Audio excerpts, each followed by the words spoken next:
it is my absolute pleasure and somewhat of a milestone for me to introduce to a group of people around the world, Kate Benson. Well, thank you. It's a bit, I often say, don't clap yet. I haven't done anything. It's best to wait till the end. But this, you're all muted, so that's okay. Orlando sent me some questions, so and my brief is to talk to you for an hour based on some questions he sent you, and then there might be a bit of interaction. But I'm not very good at not doing interaction because I'm a teacher by trade, so I like to see people and I like to know how you're getting on, and so let me know. Body language lesson, as Orlando said, this is yes, this is no. That's all you need to know about body language. This is nice, this isn't so good. So please do, let's make it an evening of fun. It's 7 o'clock here. I don't know what time it is where you are. I guess some of you've got up very early. I did notice somebody was in bed.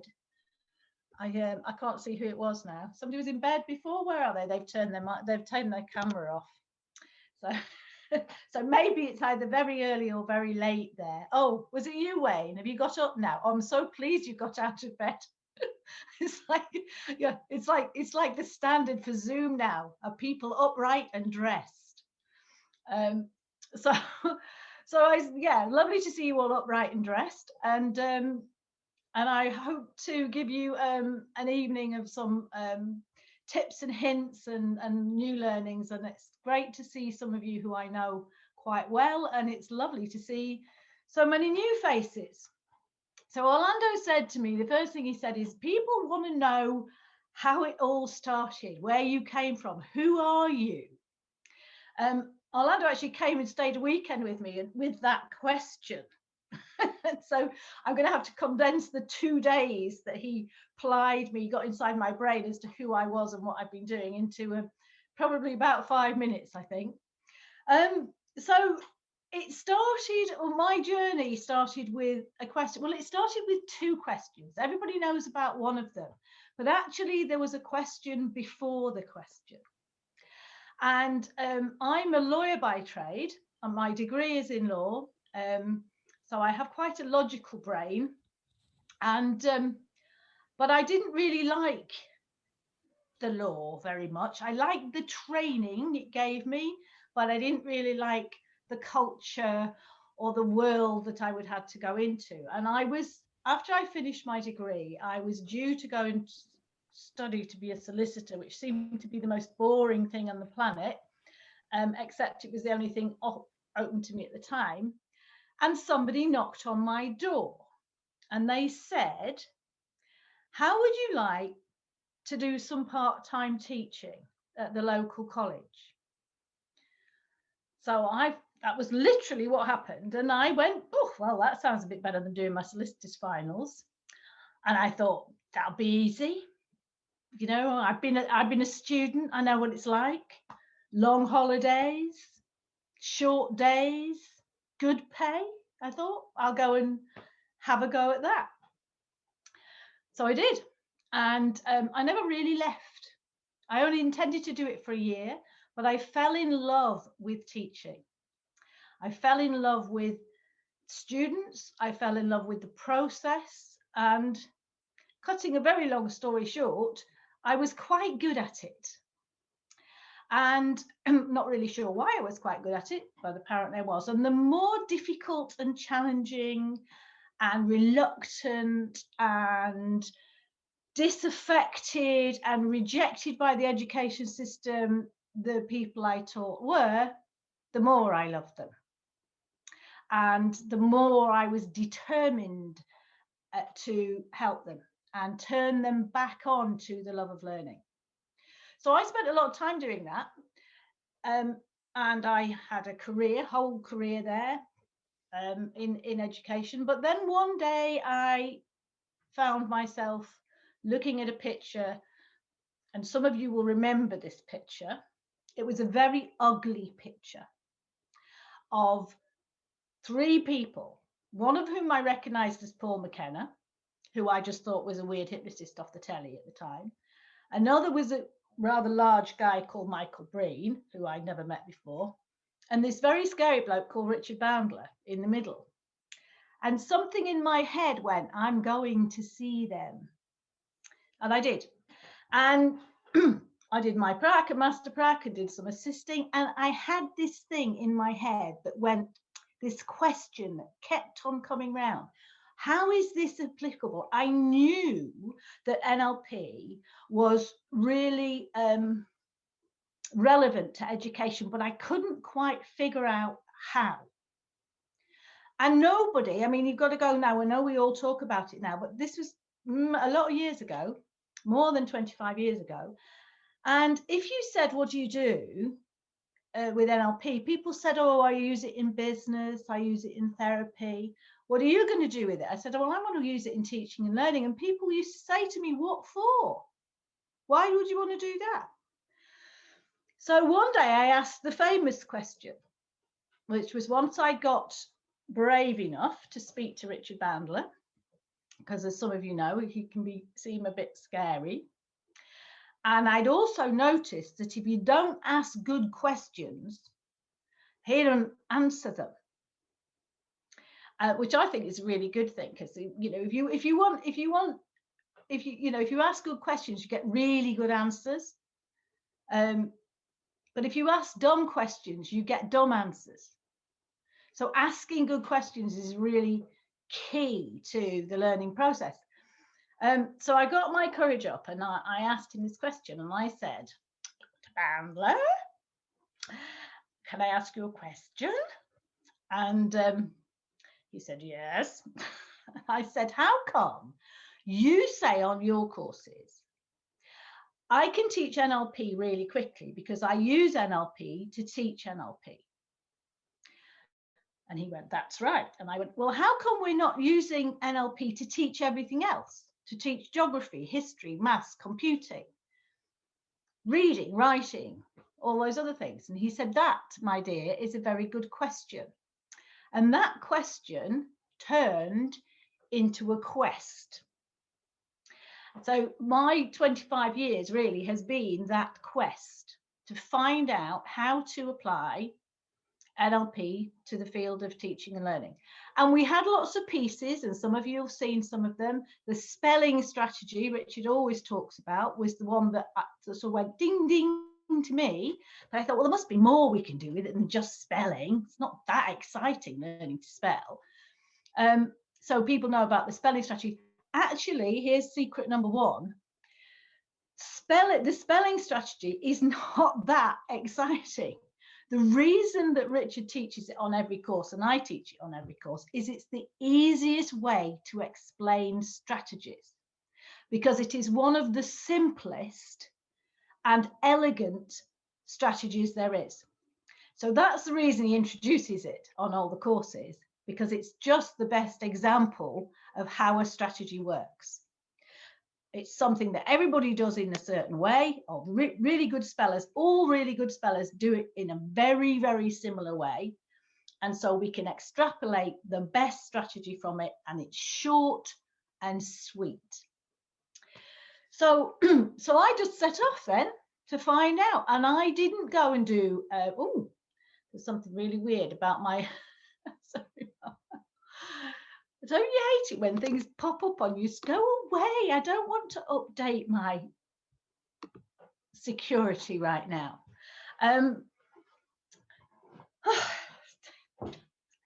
Interference in my class. How dare they? So I didn't go like a lot of people and go, oh, well, I'm a practitioner now, and I've done my master practitioner, I've done my trainings, I'm going to run practitioner courses. I didn't do that.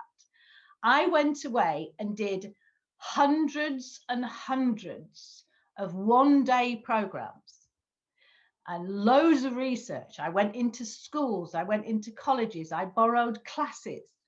By this time, by the way, I wasn't teaching in a school or a college. I'd set up my own training company for education, because as I said before, I was quite good at this teaching stuff anyway.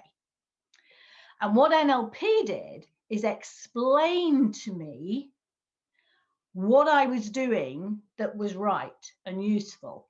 And it enabled me to literally hone down and chip off lots of things that I did that actually weren't that useful. So it made my teaching and learning practice more elegant, because that's one of the great things about NLP is its elegance. So I went off and I borrowed groups and I tried stuff out, and I got hordes of teachers and taught them to do stuff and sent them off to see what they would do, until eventually I figured out enough, I guess, enough to be able to say, okay, we can run pracs and master pracs now. We can run training on this. But I used to train probably about 2,000 teachers a year.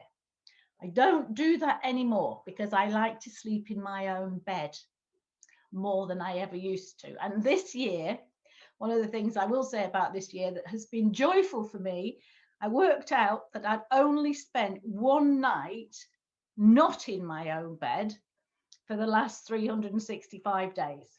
And that's been quite pleasurable. Thank you very much. So is that enough about me, Orlando?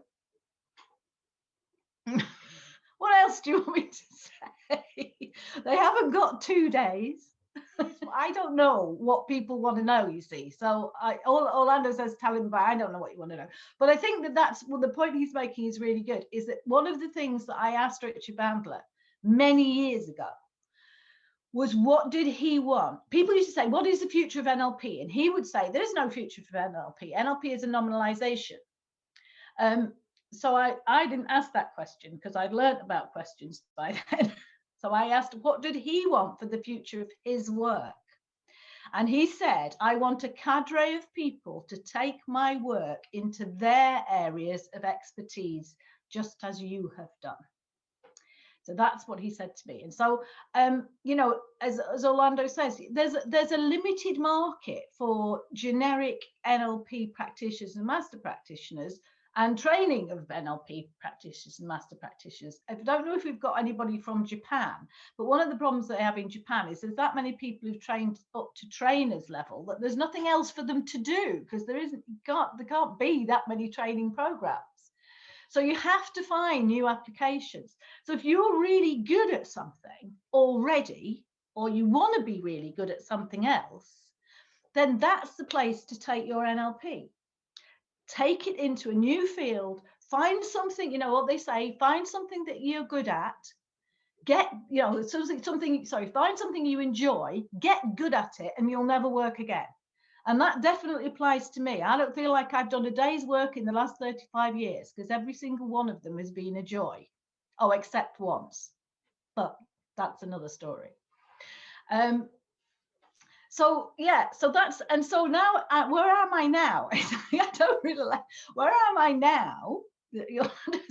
Is I'm now picky. I'm very picky. Now I do what I want to do when I want to do it. I once said to Orlando, well, I just turn up and talk. And he said, no, you just turn up and be spectacular, which is a rather nice thing to say. But I just want to turn up now and do things that interest me. So if people ask me to do interesting things, I'll do them. But I'm very fortunate because I don't anymore have to go out and train all of those people. What I'm busy doing is getting my students to do that now.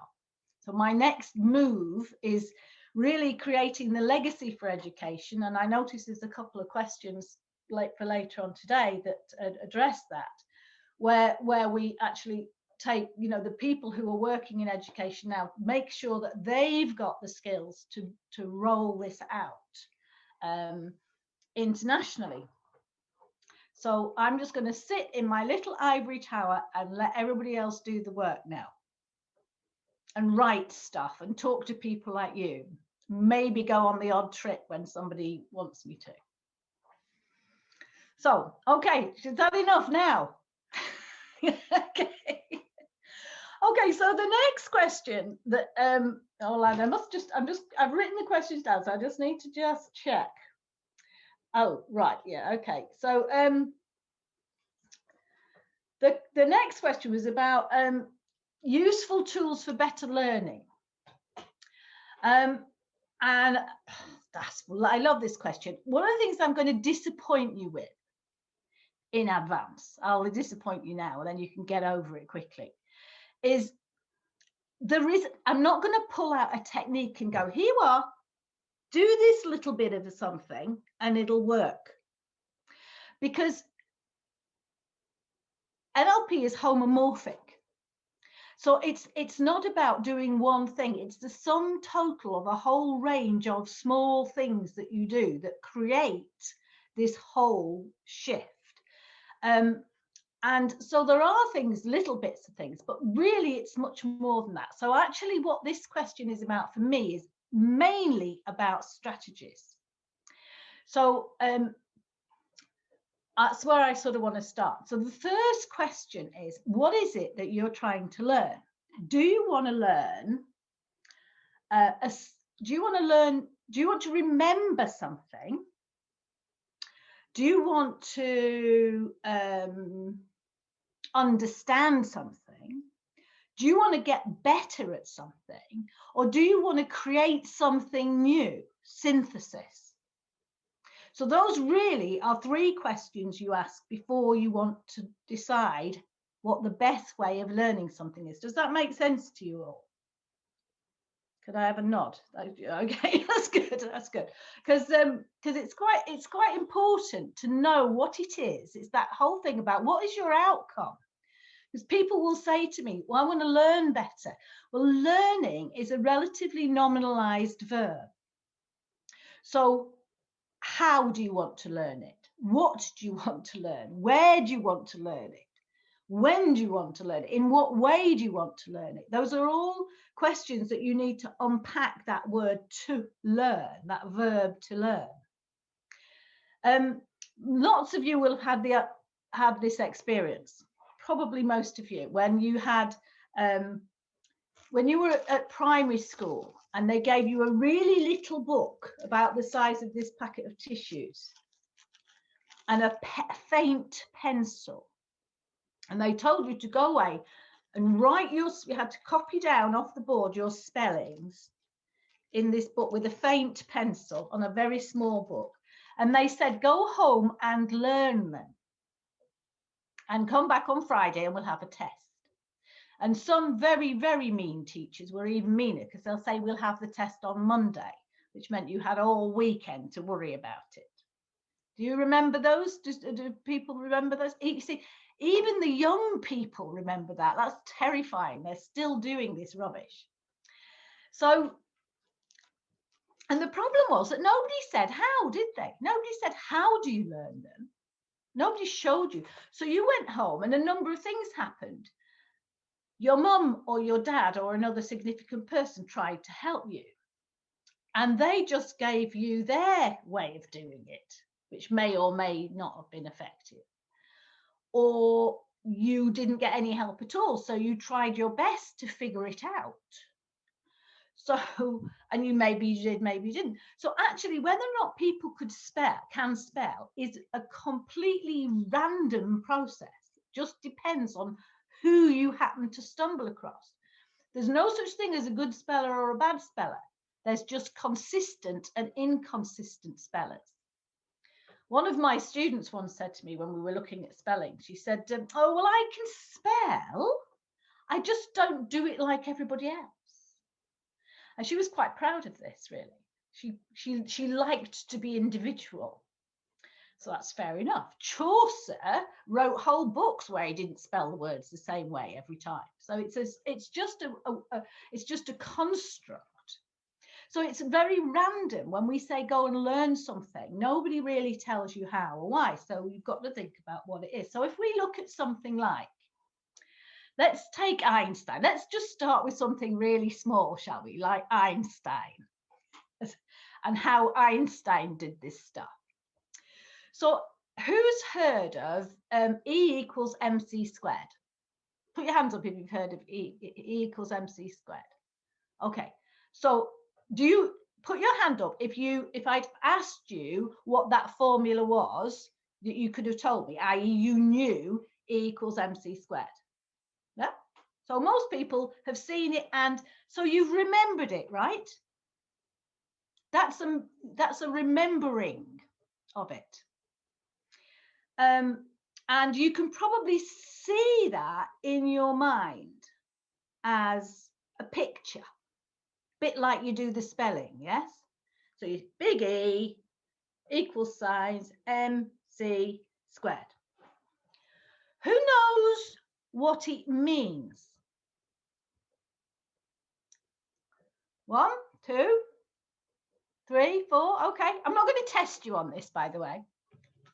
I chose this because lots of people wouldn't do it, including me, right? I'm not a physicist, okay? I told you already I'm a lawyer, so I don't know anything about physics. So I tell you what, who'd like to? VJ, go on, tell us what it stands for, because he likes the stage as well, don't you, VJ? I don't know. Unmute yourself and tell us what it means. Tell us what it means.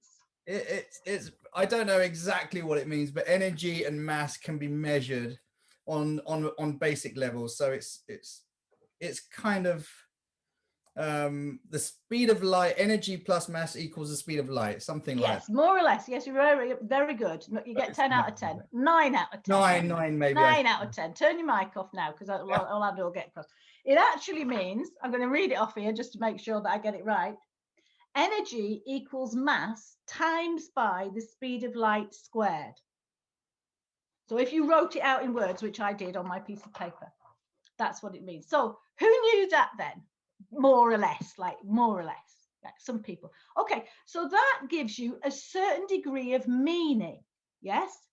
So if you know what those words are, and you know what energy, so you have one level of meaning. But if we then take it to another level of understanding, if you like, that then involves something that's a bit more of knowingness. It's not just like something that's cerebral in terms of I can picture it. It's sort of in the body somewhere. It comes down the midline. And what that means, when we understand when we move to the next level, what E equals MC squared means is that mass and energy are the same thing in different forms. So when we get to that point, we're starting to have a level of understanding. Yeah? Does that make sense? Now, in terms of brain waves, those early stages, E equals MC squared, energy equals mass times the speed of light squared, those happen in beta. So our brain waves in that type of learning, like beta, because it's where we go, oh yeah, I can remember that and this, that, and the other, right? When we get to that meaning, understanding, wow, energy and mass are the same thing in a different form. Our brain waves are better served by light alpha. So that sort of learning happens better in light alpha. And if we then want to move to that next level of synthesis, what can we do with this new understanding? Then we can look at the applications that people have come up with. What do we use that formula for? We use that formula for PET scans, nuclear power stations, carbon dating. So that's where somebody has taken that formula and understood it so well that they've gone, you know what? We could build a machine using that formula that could tell us how many millions of years old something is, or look inside a body and help us to diagnose something, or create power. And can you, if you're like me, and you can track your brain waves, can you feel the shift when you start thinking in those different ways? And then finally, what if you were to ask the question, what else could we create with this? And that's what Einstein did. And some of you will know the story that whether it's true or not, I don't care. I just love the story. That in order to figure out the theory of relativity, he rolled a light beam out into the universe to see what happened. Now, we call that daydreaming, reverie. Some of us will say, I slept on it. But it's where we get into the more consistent alpha frequencies. So when we talk about what do we want to learn, we need to think about the what is it we're learning? Is it a memory? Is it understanding? Is it synthesis? Is it skills? And also, what do we want to do with that information? Do we just want to retain it? Or do we want to utilize it in our lives in some way? So I just want to pause there and see if anybody's got any questions on that, because that's quite a big chunk. If you've got a question, I can only see one of these pages, so Orlando might need to help me out here. But if you've got any questions you want to ask before I move in, just flash your hand sign up, or no? Oh, well, okay. That must have been quite... Right. Well, I mean, oh, yes, Lenny, you do. Hello, lovely to have you here. Thank you very much. You're welcome. You mentioned about tracking your brain waves. So can you actually like switch frequencies and know that you're doing it? And how on earth do you do that? Yes, yes, you can. But there's I can do that now because I practiced it and practice and practice and practice.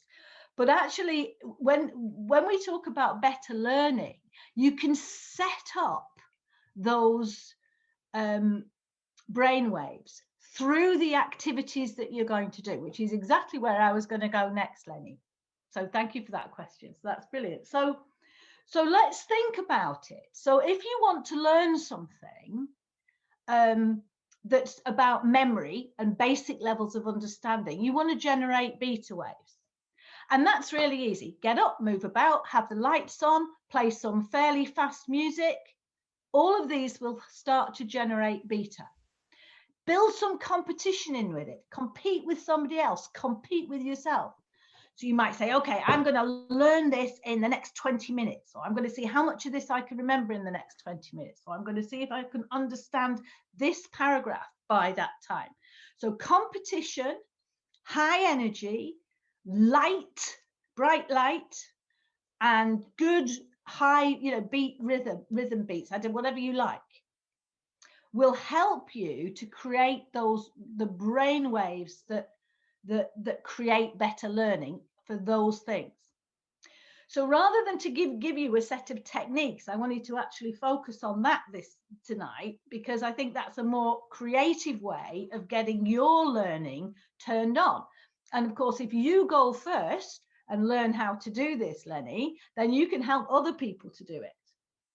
And on teaching excellence, one of the exercises we do, we take the same activity, we say the same instruction, which is to find a use for something, and we do it in two different ways. One is highly competitive in a group, very collaborative, very competitive and fast. And then we slow the whole thing down, bring a bit of hypnosis in, a little bit of a journey. Of course, as a teacher, I'm not allowed to do hypnosis, remember. So I can only do guided journeys and imagination. And we can do imagining things, of course, but that's not hypnosis. So then you want to bring some relaxation in, slow things down, turn the lights down, play some Largo rhythm. So Largo rhythm is 60 beats a second. Sorry, 60 beats a minute. 60 beats a minute. Which of course is about the same as a resting heartbeat. So it's nice and relaxed, and that will helps to create that sense of state of reverie, some people call it, Aldous Huxley called it reverie. It's a hypnagogic state where your imagination starts to expand and you can allow new ideas in, and you get a different sort of learning. So manipulating your environment and your state very specifically will impact on the type of learning and the quality of the learning that you get. Does that answer the question, Orlando? Okay, did I have anything else I wanted to say about that? Let me see.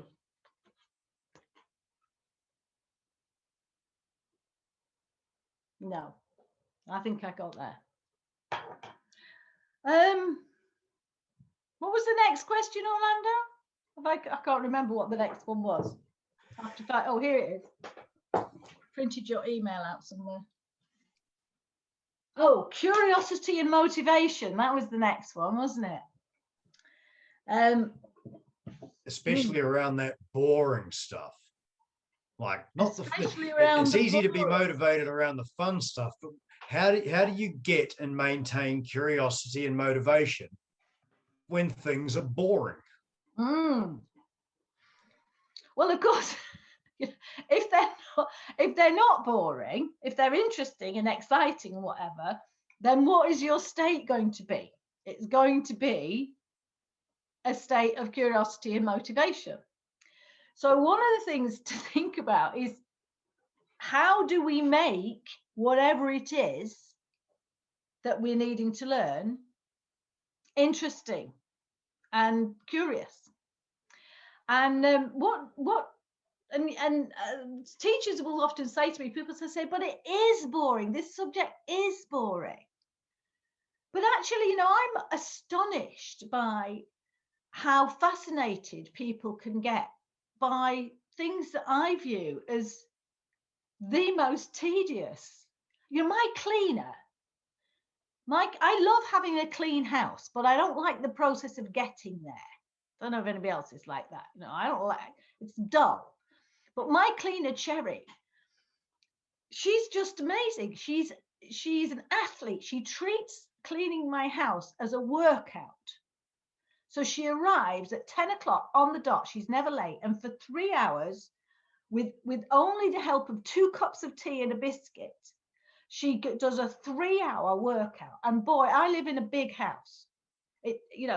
She cleans half my house in 3 hours.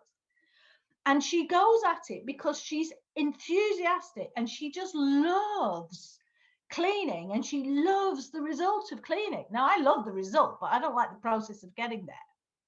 So that's one of the things to think about, is that people are motivated by one of 2 things.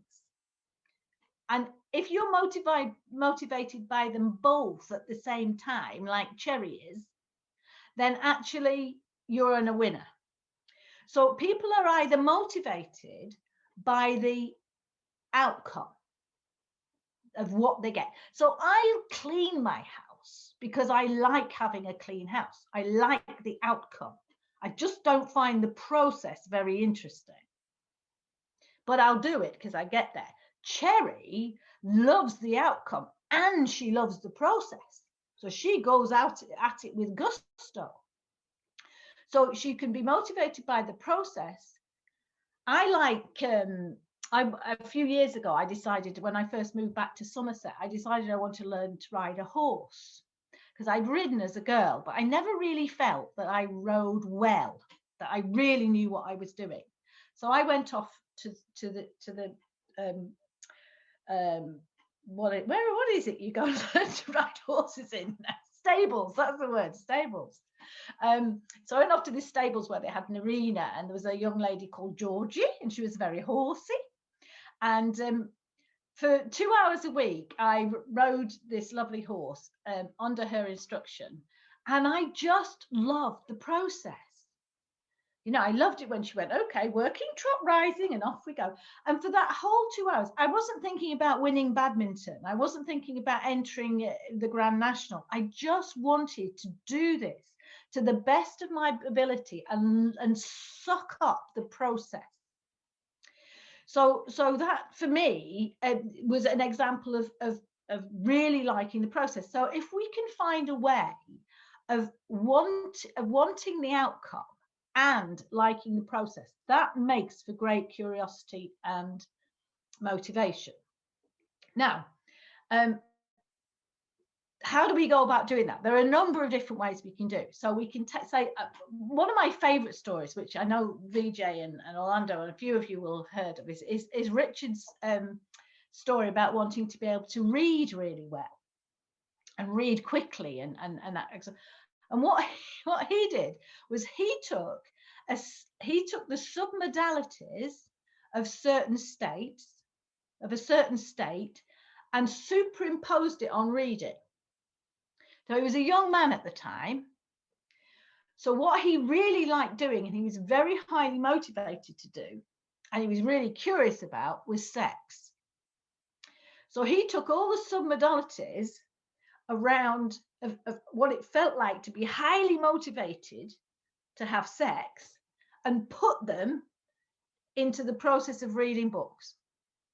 So that's one thing you can do. You can elicit the submodalities of a really highly motivated state or a highly curious state and whack them into something that you find dull. So that's one of the ways of doing it. I'm looking at VJ. I think he might have an example of that. So I can see him laughing. I know, don't go there. I'm not looking. So that's one way you can do it. So find something you're really motivated to do and put the submodalities into the thing that you're not so motivated to do. That's one way. There's always more ways of doing these things. And the number of NLP strategies and ways and processes are only limited by our imagination, really. Or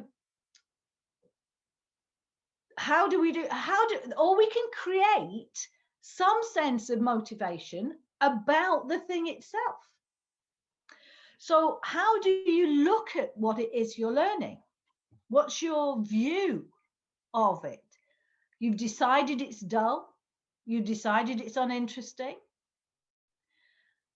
How can you change that decision? So, for example, the classic one is, you've got two guys and they're bricklayers, and you say to one of them, "What are you doing?" And he says, "I'm laying bricks." And you ask the other one what he's doing, and he says, "I'm building a beautiful house." Who's going to have the most motivation?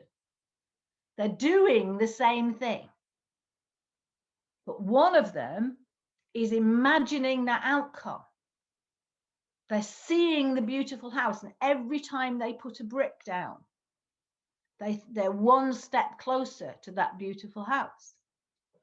I once met a lady who worked in a biscuit factory. Actually, I worked in a biscuit factory, one of my many incarnations. This is probably a story that Orlando doesn't know. So when I wanted to go to university, like a lot of students, I needed some money. So I worked a shift over the summer, a 9-week shift, in a biscuit factory that made blue ribboned biscuits. And nice cuddle. Hello. Hello. She's gone now. Hi. A real little person. It was, I can't say I was highly motivated to do this job, except for I needed to earn some money, and I was highly motivated to go to university. So that was what did it for me. And I said to this lady, just to make conversation as you do, "How long have you worked here?" And she said, 30 years. I've worked here since I left school. And I went, bear in mind, I hadn't done any NLP by this time. I was a kid, really. And I went, God, that must have been really boring. Must be really boring doing the same job for 30 years. Not a smart thing to say, really, but, out of the mouth of babes and everything. And she said, "Oh, no, it's not." She said, "Every time I put a pack of biscuits, I see the blue ribbon biscuits going off the production line, I think about how much pleasure somebody's going to have eating them." And so that had motivated this lady for 30 years, just thinking about how much pleasure she was bringing to people's lives. So you can look at the boring thing and think, how can I make this interesting? What is interesting about it? And it's probably about what you get from it at the end of the day. Because if you think about it, if you're learning something boring and dull, you must have a modicum of motivation. Otherwise, you just wouldn't do it anyway. So there must be a reason for you to do the boring and dull thing. If somebody can think of something that they have to learn, that they have no motivation to learn because it's a dull process, and they've no motivation to learn because they don't want there's nothing that they get out of it, then I'll eat my words or my hat, whichever come first. And if you're teaching, just switching the hat for a minute, and this applies to teaching if you're teaching your nieces and nephews or your children, we're all teachers in some way. It's up to you to give the student, the pupil, the person who you're helping or you're teaching or you're coaching, the rationale for why it's worth doing. And lots of teachers really cheese me off because they go, oh, we have to do this because it's on the curriculum and it might come up in the exam. That's not a good enough reason. If you can't think of a better one than that, get out. Is my book in my book. You should have something better to say than that. Come up with a good reason. And it's not hard. And just what you say to yourself is the same as what you say on the outside if you say it to somebody else. One of my examples in terms of boring stuff is, I don't know how anybody else feels, but grammar never really turned me on. It never really, got my juices flowing when I was doing English. And if a teacher says to you, okay, so today we're going to learn how to write a business letter, you need to know how to address the right person and how many paragraphs to put in and what sort of salutation to use at the beginning and how to sign it off at the end. And we're going to do that. Now that's a set of outcomes, but it doesn't really float your boat. But if I was to say to you, just imagine what it would feel like to get your perfect job. Imagine walking out after that interview, knowing that you got the job of your dreams. How good would that feel? And now you know how good it's going to feel to get the job you want. The first thing we need to do to take a step on that journey is write a really brilliant letter. So let's do that now. So you turn something really dull into something that's much more juicy and enjoyable. So tone of voice, how do you speak to yourself about these things, is another thing to pay attention to. If you go, I've got to learn this now, then it's not going to happen. Or you go like, well, I have to do this before I watch EastEnders. Not that highly motivated. Probably end up watching EastEnders on repeat and repeat and repeat. So how do you speak to yourself? Do you speak to yourself in a good tone of voice with energy in it? Doesn't matter what the words are, but needs to be up there, high up in the chest, woo, with a bit of fun coming out.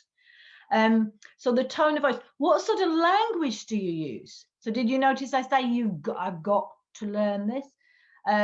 What modal operators are you using on yourself? Now, modal operator, for those people who haven't done a practice, as a quick reminder, those are the motivation words. Have to, need to, must. So when we say I have to, I need to, I must, those are motivation words that come from necessity. They come out of the propulsion is need, is a necessity. But if we say I can, I could, I might, I'd like to, those are modal operators, those are motivation words of possibility, which is much nicer to have a sense of possibility about something. I could do this. And when we change that to I'm going to, or I am doing, it gets closer and closer to us kinesthetically. In terms of the language, brings it closer to us going to actually do it. So think about how you talk to yourself about it. Think about how you talk to other people about it as well. Do you live in a household where there are certain jobs that never get done, however many times you ask? Maybe you'd like to listen to yourself about how you ask. One of the things I notice with working with children, parents use need to ever such a lot about their children. Darling, you need to clean your teeth now. Sweetheart, it's time. You need to put your pajamas on because it's bedtime. Need to. And some children just don't respond to that. Because we all have an emotional response to modal operators. So you figure out, those people who've done pracs and master pracs will have figured out which ones get them going, which ones get you going, which ones turn you off, which ones turn you on. And make sure you use the ones that turn you on when you're wanting to motivate yourself. How else can we motivate ourselves and make sure that we can use a process that's found in NHR, Neurohypnotic Re-Patterning. Have you heard of NHR? Some of you? Some of you done it? No, some of you haven't done it. Okay, so NHR, Neurohypnotic Re-Patterning, that's one of Richard Bandler's latest work. He actually, back in the day, predicted that there would be 3 areas of work. NLP, which is about elegance. It's about finding if you like, the smallest amount of intervention that makes the biggest change. That's elegance. So you do the smallest thing that makes the biggest change. DHE, which is about creating strategies, perfect strategies from scratch. So without the need for another human being, because one of the difficulties with eliciting strategies is people can sometimes motivate themselves very negatively, or they can actually have a successful strategy, but it doesn't do them any favors. It might be an unpleasant process. So Stephen King apparently frightens himself to be able to write very scary books. And you might want to be able to write really scary books without frightening yourself whilst you're going, ho, this is fun. So DHE is about creating from scratch strategies. NHR is much more about kinesthetics. It's really about using your neurology to drive your outcomes, your motivations. It's more about being than doing. So how can we just be in a good state in advance? So we don't set our targets and charge off to be happy. We start off being happy and then set our targets. Now, NHR is also quite a deep neurological process. One of the things that Richard says that people miss is most strategies begin, in fact, almost all strategies begin and end with a K, a kinesthetic. So if you want to think about that motivation thing, if you want to learn something, how do you know you want to learn it? You know you want to learn it because wanting is a feeling. How do you know when you've learned it? When you're done, it's a feeling. So most strategies begin and end with a K. So Richard says, just go straight for the K. So we work directly on the kinesthetics with NHR. Another thing that he says about it, which people sometimes miss, is that the submodalities, visual, auditory, kinesthetic submodalities, are only really designed to get you to the K. So one of the things I notice, and this has a sort of gender bias. I'm careful about how I say that, but there's a bit of a gender bias with this. Some people say, I think I feel. I think I feel. And other people say, I feel I think. So there's a sort of thinking feeling link goes on. And so some people have to do the thinking in order to get to the feeling, and other people do the feeling in order to get to the thinking. So Richard says we may as well just go straight for the case, go straight for the kinesthetics and drive ourselves through our kinesthetics. And one of the things that you can do with NHR, have you done this with them yet, Orlando? It'd be a great session. You do put it on your list for a session, I think. Or I'll come and do it with you because that'll be fun. So what you do is you find this, it's also about creating cocktails of good feeling. So imagine that you could have the most exquisite feeling that maybe you've never even had before. Maybe they're a bit contradictory, but you could mix them and create a new feeling. So what if you were to take curiosity, motivation, curiosity, relaxation, and clarity, for example?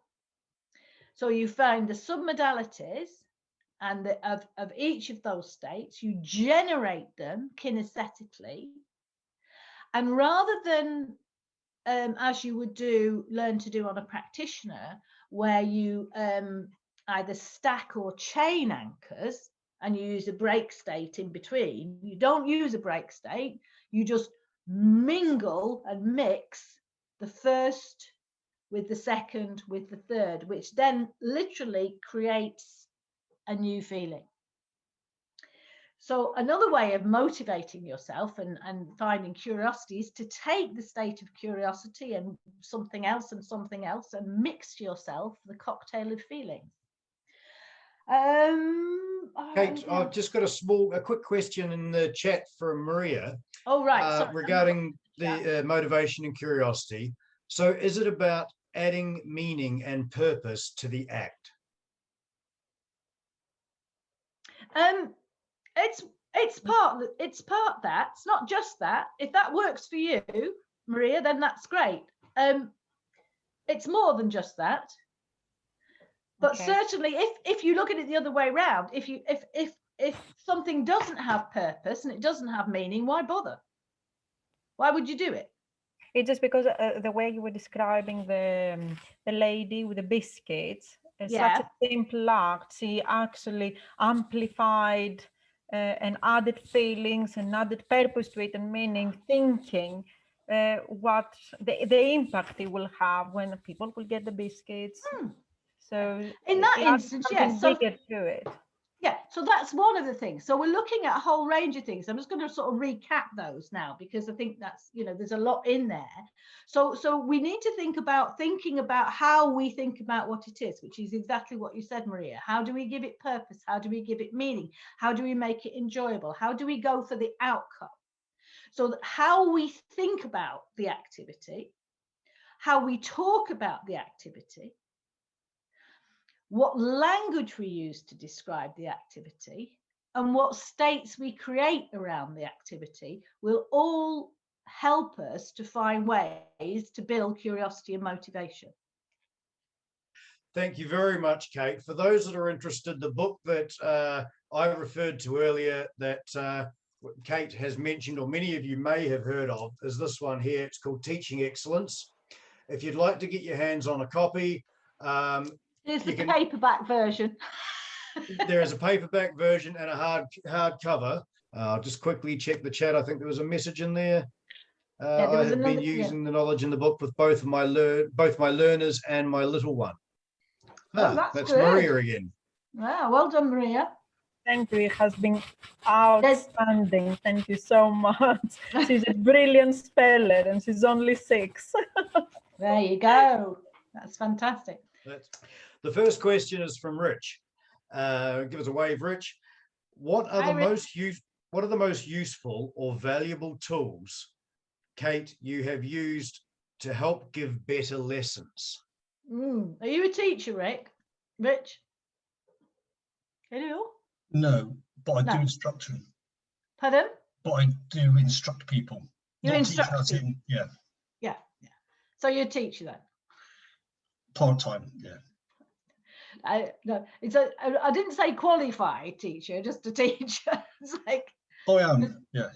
We all do teaching, don't we? We all do teaching. It's just we don't necessarily structure lessons and stuff like this. But you know, if you're an instructor or a coach or a trainer, you know, the principles apply whatever, you know, whatever the learning situation is. And I much prefer to talk about learning rather than talking about teaching, because teaching is about what you do, learning is about what the learners do. So you know, I think the first most important thing you can do as a teacher, a coach, an instructor, a trainer, is stop worrying about what you're doing and start worrying about what they're doing.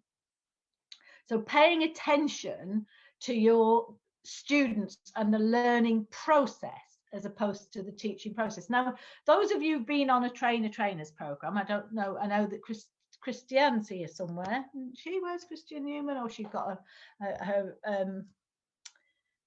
video off. But there's a few of you who've done trainers, and quite rightly, you know, that teaches you about what to do. The focus is on you, you know, how to stand, what to do, you know, whatever.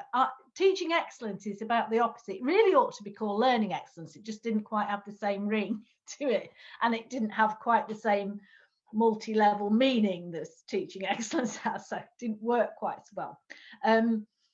So the first thing is to make that shift in your mind from what am I going to do in this lesson to what are they going to learn in this lesson and what are they going to do. So everything you do all your behavior should drive learning. I think that's the first, you know, key to being a really, you know, running a really good lesson, a really good class. The second is to apply the what I call the 80-20 rule. Now, most people who sit down and plan or prep, or don't plan and don't prep, because there's lots of people out there who don't do enough planning and prepping either. When we think about a lesson, a session, a coaching session, a training session, or whatever it is, we'll call it a lesson, but bear in mind that lesson isn't just about schools. We spend 80% of our time thinking about content and 20% of the time thinking about process. And in teaching excellence, we reverse that. Content, that is the stuff you're teaching, is far less important to the teaching process and to what you're doing as a teacher than the process by which you create the learning. One of my students said the most amazing thing. I quote him in the book, Rick Giselles, and he said, the content, that is the curriculum or the content, is the Trojan horse for learning. So you use content to sneak in learning to learn, if you like, because everything you learn, for the most part, will become obsolete at some point, not very far into the future. So content is really very insignificant. The process of learning, how to inquire, how to look at a problem from a number of different angles, how to research, how to debate, how to do all of those things, how to calculate, all of these processes are actually what people need to know how to do. So when we switch it around and we say, I'm going to pay 80% of the attention of my attention is going to be on process and only 20% is going to be on the content, we become much better teachers. Our learners become much more effective learners, and our classes are more interesting. So that's one of the big things I would say. What else do we need to do to get better at teaching?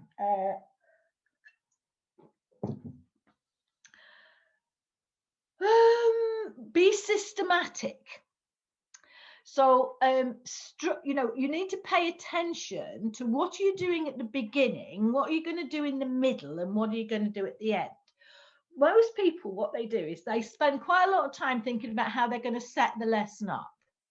And unfortunately, that's almost become quite formulaic.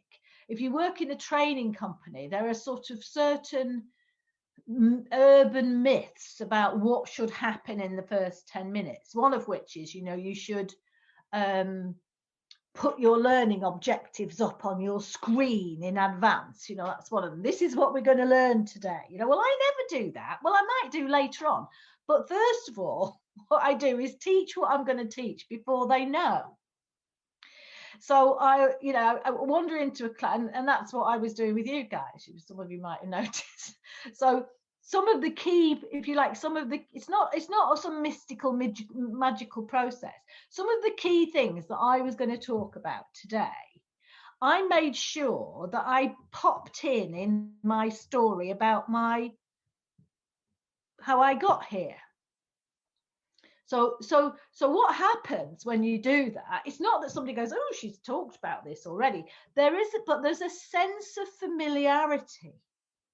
So if you introduce something through a story or a metaphor or just a little tale or something first, then when you come to teach it consciously, it feels very familiar to your learners.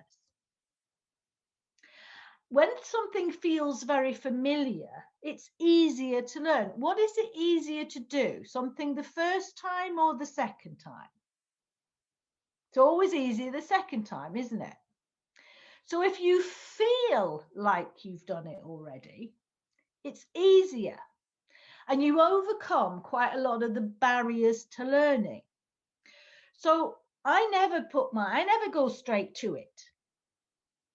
Whatever it is I'm doing, I very rarely go, this is what I'm going to learn today, off we go. I talk to my students. I'm doing a number of things in that, and it only takes 2 or 3 minutes. I might tell them a little bit of story about something that we're going to learn today. I start managing their mood. I start making sure that what sort of state are they in?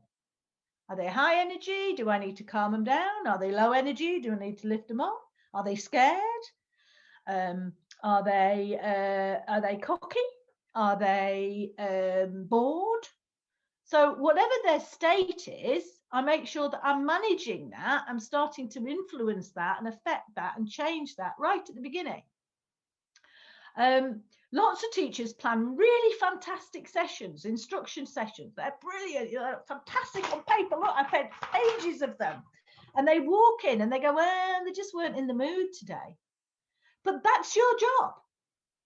It's your job to make sure they are in the right mood. Just as if you're working one-to-one with a client, you don't go, well, you do if you're a counsellor maybe, but if you're an NLP, you don't go, well, they're just not ready to change yet.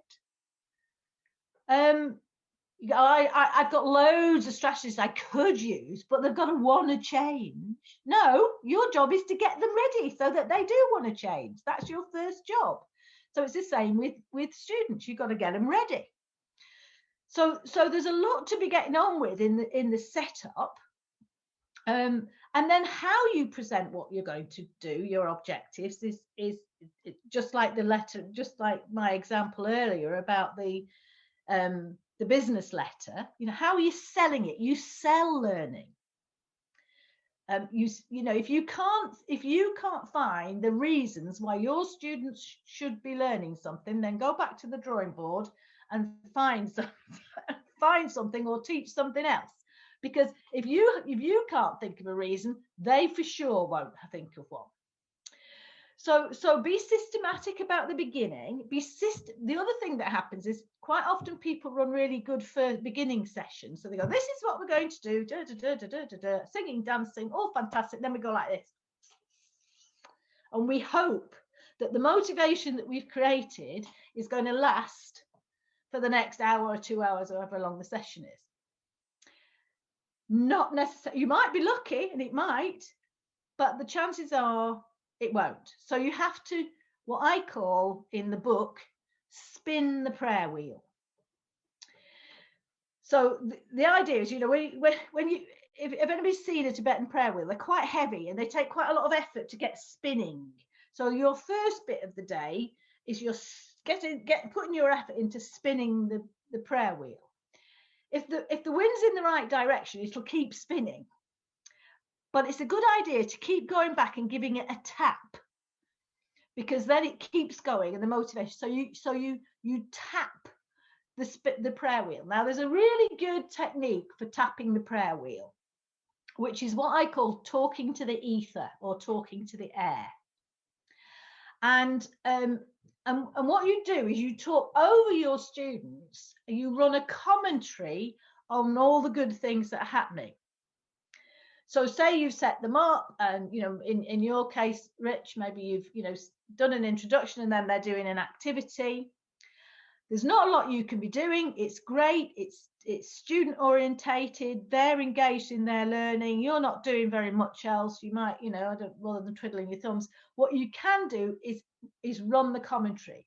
So it goes like this. This is, oh, that's fantastic. Everybody's really working very hard on this activity. I can see group 1's finished section 2 and group 2 are starting section 4. It's all going really well. Remember to ask if there's anything I can do to help. And you don't address it to anybody in particular. You talk to the air. This works very well with little people, by the way. It's a technique we use, I notice people using with small people. So anybody who's got children will have used this. And then for some reason, we stopped doing it. So there's a very good reason why we started doing it, and we should carry on. So what happens with small people is there they are, they're playing. So to show them that you're interested in them and you're interested in what they're doing and that they're doing well, you run a commentary, and it goes something like that. Oh, that's right. Daisy's put the dolly in the pram now. Oh, does Dolly like being in the pram? Oh, I think Dolly likes being in the pram. Daisy's pushing Dolly around the room now. Right? We do that. It's a natural human thing. And then we stop. Now, I'm not suggesting you use that tone of voice with your students, because they'll probably get somewhat put off, but you use the same technique. Oh. Oh, hello. Where did you pop into? He's in his car again. So talking to the ether is so that gets us going in the middle. So we've got the beginning, and then we've got the middle, and then what quite often happens at the end of a session is we just go, all right, well, that's really good, folks, off you go, see you next week or whatever. And we miss a great opportunity at the end. Because what we get to do at the end is to set up the next bit of learning, assuming there is going to be another one. So, you don't go back and watch EastEnders again if you get that sense of complete conclusion, where it's, oh, that's all right. They got married. They're all going to live happy ever after. We're done. There's always like, oh, well, there's always the cliffhanger. So they're coming out of the church and it's happy ever after, but then the shot cuts to, the old girlfriend who's hovering in the distance or something. And you think, oh, what's going to happen next week?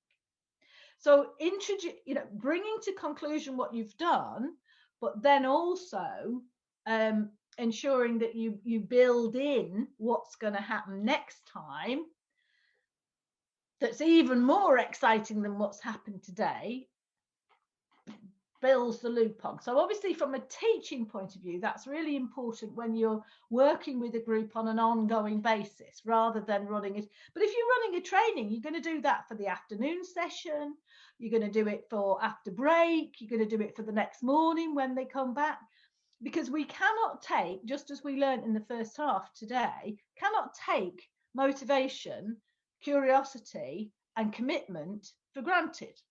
It's your job to earn it. One last thing that's really, really important. It's not a technique, but it's probably the most important thing you can do. And that is to hold out more hope for your students than they have for themselves. Learning creates yuck feelings. In order to learn something new, you have to recognize that you don't know it already. And that is not often a pleasant feeling.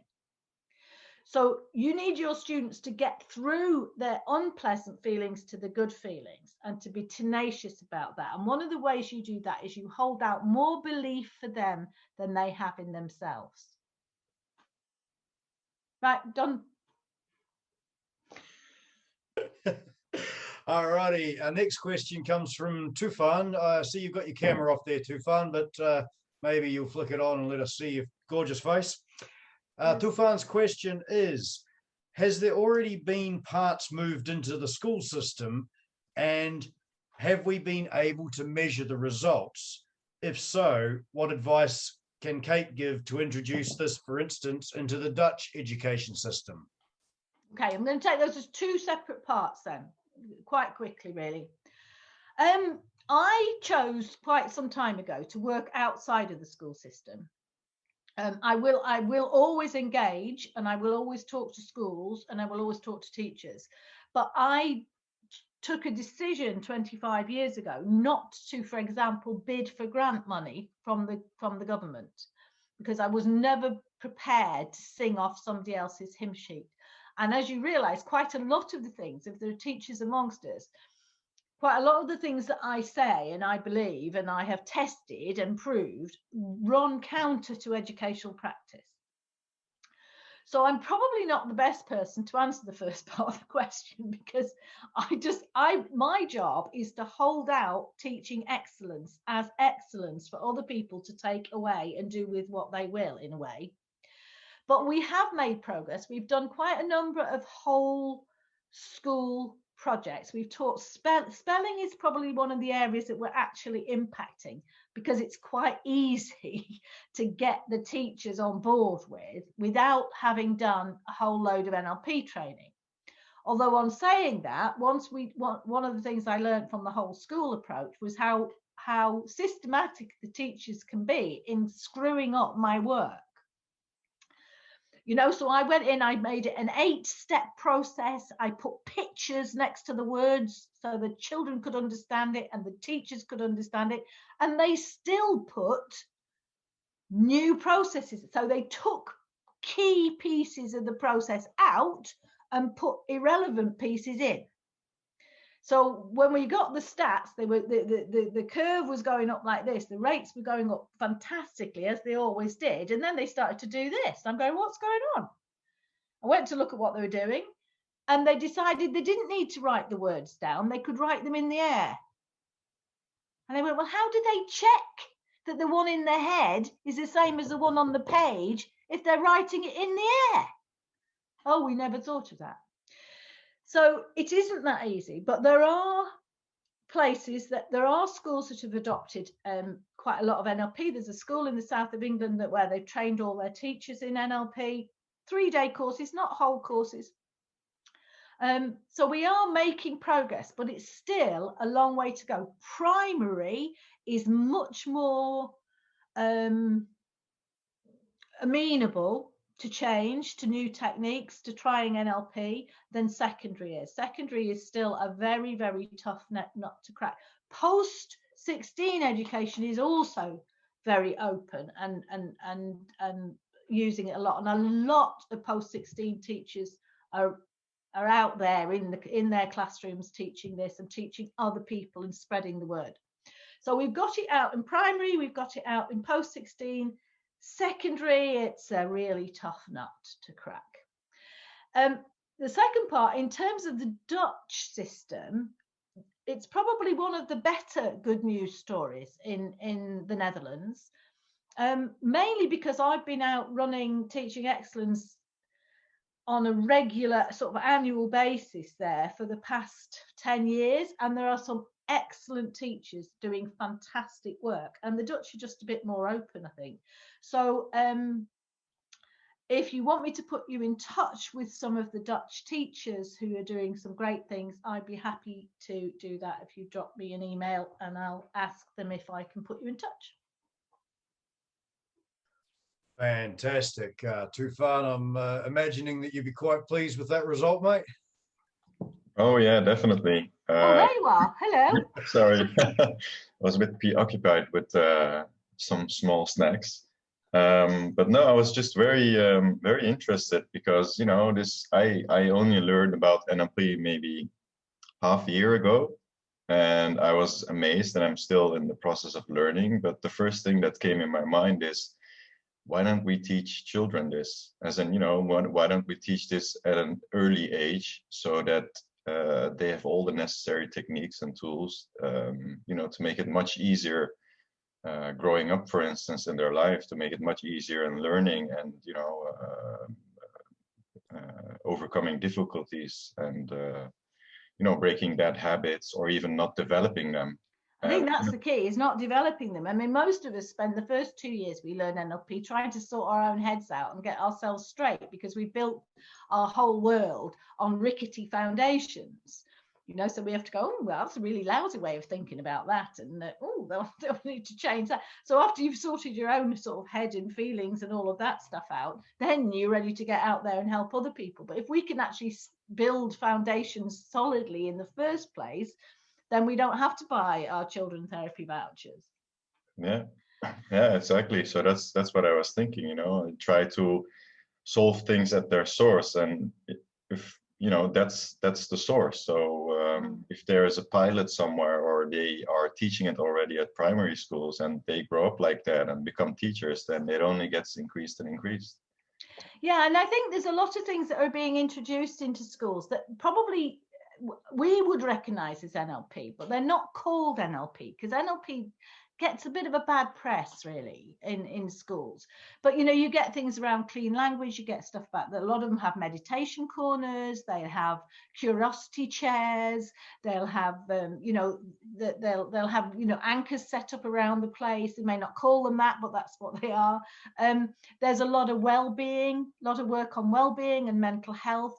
I'm the governor of a local school near where I live, and I've been supporting the school and the teachers, especially during lockdown when the children have been at home, running sessions for parents and stuff. And we've got a whole a recovery curriculum, which is about how getting the children back in and making sure that their fears and anxieties and troubles are dealt with and helped and all of that. So there's a lot of work on resilience. So I think the whole well-being agenda is quite well addressed in again in primary. All does good stuff up to about 11, and then it's. Maria's made a comment in the chat for us there, Kate. It is about the kids reaching their potential later on as adults as well in a competitive and restrictive labour market.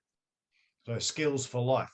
Yeah, skills for life, absolutely. And nobody will be doing the job they think, unless you've got a vocation to be a nurse, a doctor, or a fireman or whatever. Chances are you'll have a meandering career. And learning to learn are the set of skills that are the most useful. Alrighty. Our next question is from Maya. Give us a wave, Maya. There's Maya. I would like to hear Kate's perspective on why parents should work on themselves and not their children. Great question, Maya. Where's Maya? Can't see her. Hi. Oh, hi, Maya. There you are. Well, the short answer is it saves you money on therapy vouchers when they get older. I think it's a case of, are you going to spend the money on you now or on your kids later?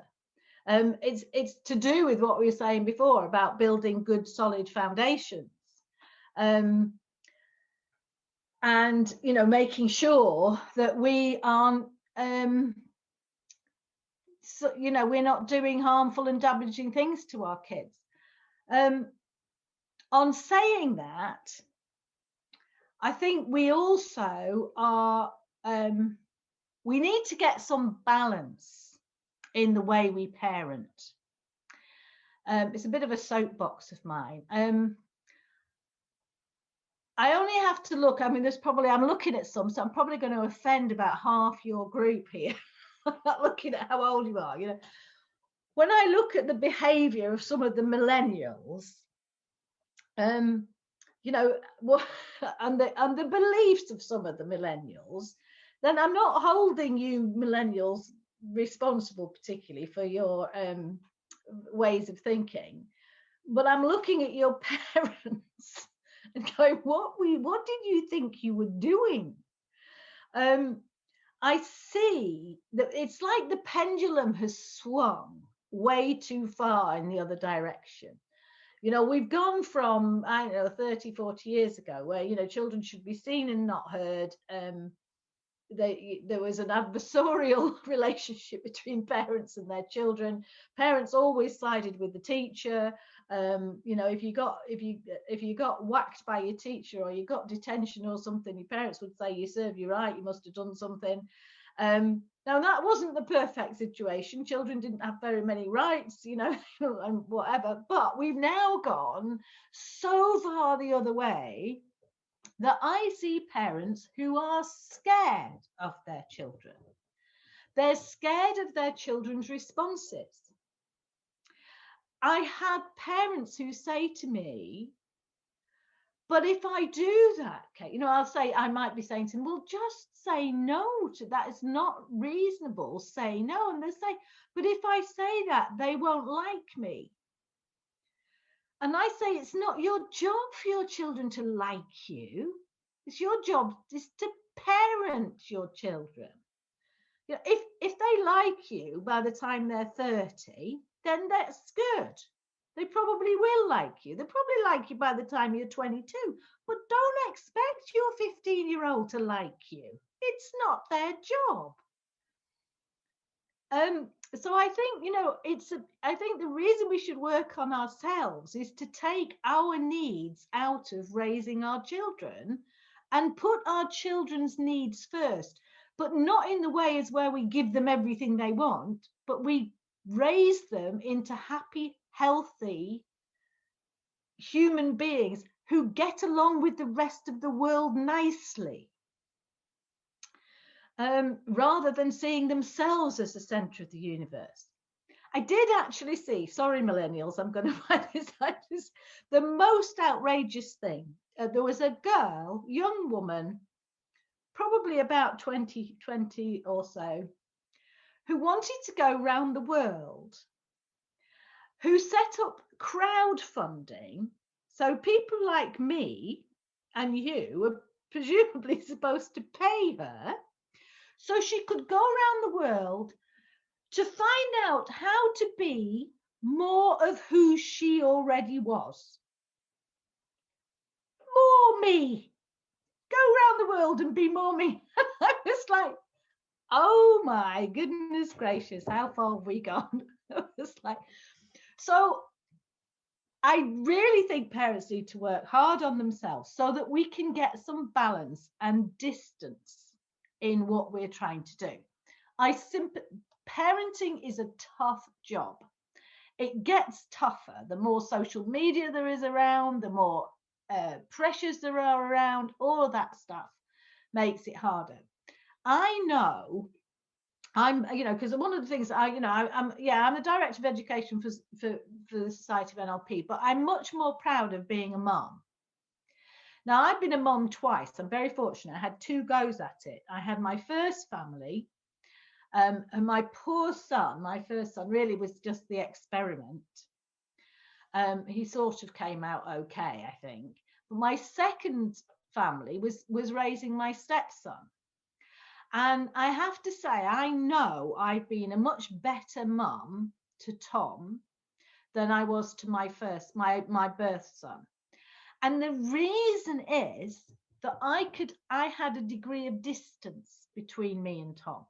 Not in that I didn't love him, but that I could look at him when he came home or he was hurting. I could look at him and think, what is the best thing I can do for him? Whereas with my first son, if he hurt, I hurt. And all I wanted to do was to stop the hurt with every fiber of my being. I didn't always want to stop the hurt with Tom because I could see sometimes that hurt was going to take him to a new place and teach him something.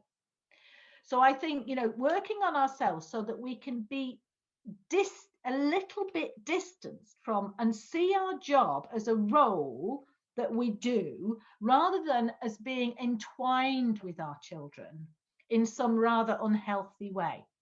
I don't know if does that answer your question? Where's she gone? Can't see her now. Where are you? Yeah, yes, it does. Thanks. Yeah, is that all right, Maya? Sorry if it's a bit contentious, but I want to get onto the soapbox of children. Oh, it's one of my favourite topics. This one's from Claire. Give us a wave, Claire. There's Claire. Hi, Claire. I work in systems implementation, which often requires training groups of people with different levels of system skills and styles of learning. Are there any methodologies that work in a group setting which will help delegates learn in this environment in an effective way? Yeah, I thought this was a really interesting question, Claire. I like this question. When can you give me an example of something that you might be training people in, where you've got this range? Just give me an example. Just make it more concrete for me. So we're putting a whole new computer system in. So we're going to be taking, I'll use engineers, classic example, brilliant people with equipment, not necessarily brilliant people learning with systems and liking to follow systems methodology. So we'll take a range of people from apprentices to people almost at retirement age and have to teach them how to use this new system. Right. Okay, perfect. I get exactly what you mean. I thought that's what you mean, but before I went off on one, I wanted to be clear. There's a really good methodology and that you can use for this. And it was actually designed, created by Harvard Business School as a methodology.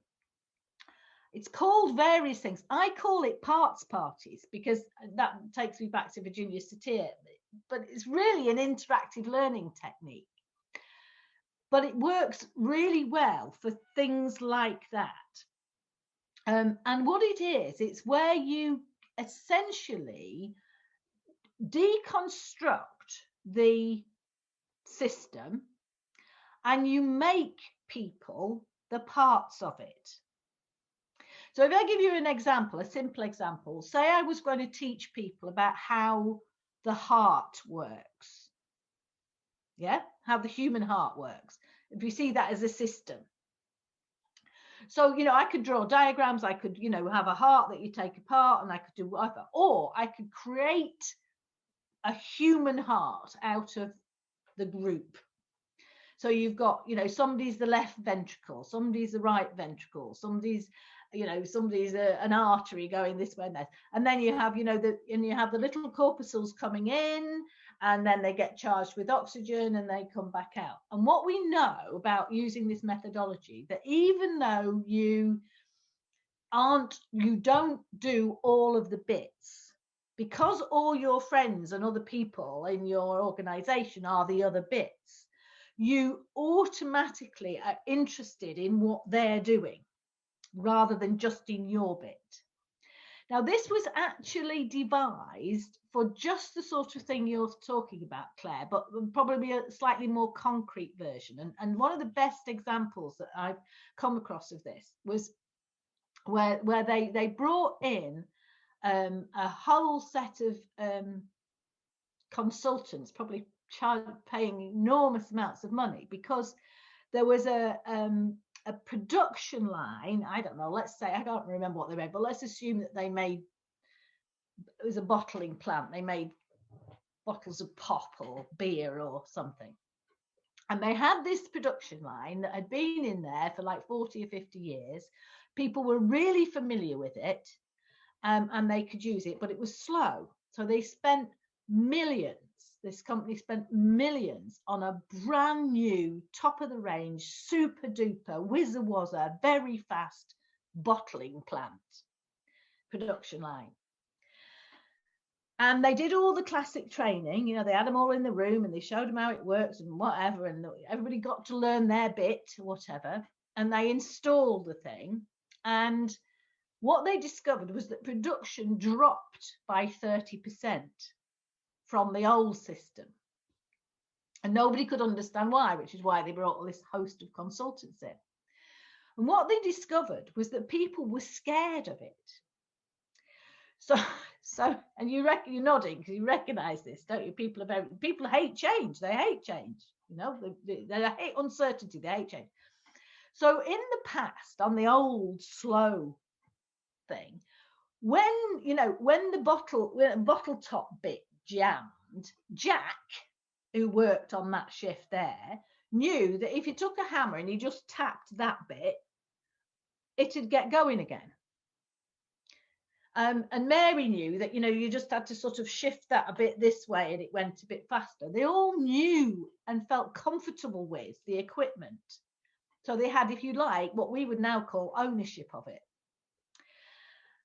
When the new one was put in, they were all so scared of this new shiny thing that they didn't know that it was constantly being closed down, because every time something went wrong, they sent for the engineers who were sort of ergonomically, you know, badly placed, like, you know, half a mile away in another building. So they had to turn everything off and wait for them to tromps over, fix it, go away again, because they didn't have this ownership. So what they did was they made the whole workforce into the new production line. They made them all pieces of it. So, you know, so Jack's coming down and, you know, Mary puts the bottle top on the top of him or whatever. Now, it seems a really simple and trivial thing to do, but for some reason, this process creates really deep and broad learning, especially if you build in some activities around it whereby, you know, afterwards you get people in groups and ask them, you know, what have they learned, and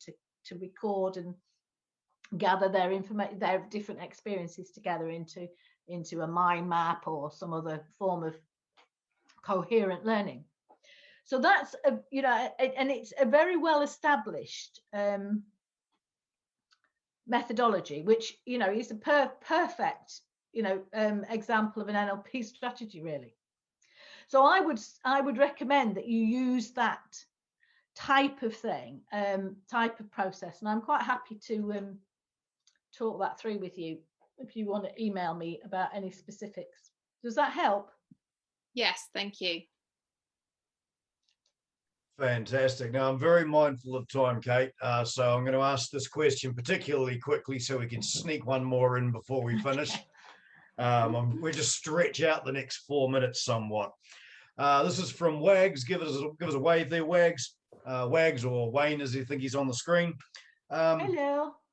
Now, this was actually something that a contact of Wags text messaged him, and he asked me, and I said, well, let's ask Kate. Is there NLP for teenagers? My son enjoys listening to NLP topics, and if they're popular podcasts or short courses that he'd love to join in on. You know, I thought it was a really good question, and I think we have a gap in the market here. There are 1 or 2 people who are working with teenagers. I did try to find out for you, and I will find it. If I find the details, I'll email Orlando. He can send it out. There was a young guy who wrote a book called, I think it was called Buzz, or The Buzz, or Buzz, or something like that. And I met him on an NLP course. He was a fab guy, and he was up in Newcastle, or in the northeast, and he was working with teenagers, and he'd written a book, an NLP book for teenagers.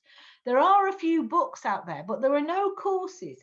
Elizabeth Butler Payne used to run NLP for kids and NLP for teenagers in particular in Canada. And I do know that they've run a couple of courses along those lines in Italy. But I think there's a bit of a gap in the market, to be honest, for stuff with teenagers. Certainly, you know, there are some people. I've got an article out, so I was going to send it to Orlando to send it out to people as a little bit of a freebie, which was Kate Benson's 10 top tips for working with teenagers, which was triggered by your question. So I will send that to Orlando, and he can send it out to you. It was a bit tongue-in-cheek. You'll now you've met me, you'll realise where I was coming from when I wrote it. But no, I think there's a bit of a gap in the market. But there's certainly a lot of the material out there is, you know, is quite suitable for teenagers, I think. I, as you probably gather, I really believe that we need to debunk NLP. I'm not a great lover of very complex language. If we use some of the terminology is very handy, but I always want to make sure that if we're using a term, it's easily explained. And so we're not blinding people with the jargon. And I think that's what gets in the way for teenagers quite often. So, you know, there are people who are out there who teenagers will find really good fun to listen to. You know, in Fitzpatrick, he's very clear in what he's saying, and often he's done a lot of work with teens. So I think if somebody wanted to set up an NLP for teens, there's a bit of a market there. Absolutely. And I'm just going to segue in. We are on the last question with time, but Mohammed, you've put in the chat there, is it possible or allowed to teach kids how to think and change VAK submodalities? Yes, it's possible. Yes, it's allowed. Power to you, brother, because children do this a damn sight quicker than adults do. You ask a child to imagine being on the beach. If you don't keep talking, there will be a dragon in a spaceship. And if you don't hurry up, you will get left behind. But can you teach submodalities and VAK? Well, yeah, you can discuss it with children and they'll probably teach you a thing or two along the way as well. Just buckle in, man, it's a ride. Yeah, I absolutely agree with that. You know, one of the people often say to me, how do you use NLP with children? And I say much more easily than you do with adults. It's easy because they get it. You know, you don't have to persuade them. They haven't suffered for too much education. Yeah. The other thing that we will cover on one of the Thursday evenings, team, is there is a course available for teens, but it's just not generally run, and again the commercial factor gets in the way. Myself and Amanda actually put a course together called Train Your Brain. When I say that we put a course together, I helped her present what she put together. One of her skills, amongst being a master prac and other things, is she works with a lot of teens, assisting them to learn to drive. And she's got experience as an ADI, but she also works with the ADIs, teaching them NLP techniques for teaching driving lessons. And she started getting more and more of her own and other driving students saying, this NLP stuff's really interesting. Can you teach us some of this? And the answer is yes. So we can certainly cover that as a topic one evening as well. As much as Kate knows, I will sit up all night discussing NLP and asking questions. And I know that there's many of you in the room that would quite happily sit here asking questions for the next 12 hours. I'm very respectful of your time, Kate, and thank you so much for coming along. I really, really appreciate it. There are questions that we have not managed to get to. I will catch up with Kate following tonight, and we'll get some answers for those questions, whether we video them or get them specifically for the individuals. We will, everyone that's taken the time to send questions in prior to this event, especially, will definitely get you an answer just to respect your time. Orlando, there's one question that I can answer really quickly, which was there was a question about how to get better at NLP. And I got 4 words for that. Read, watch, listen, and practice.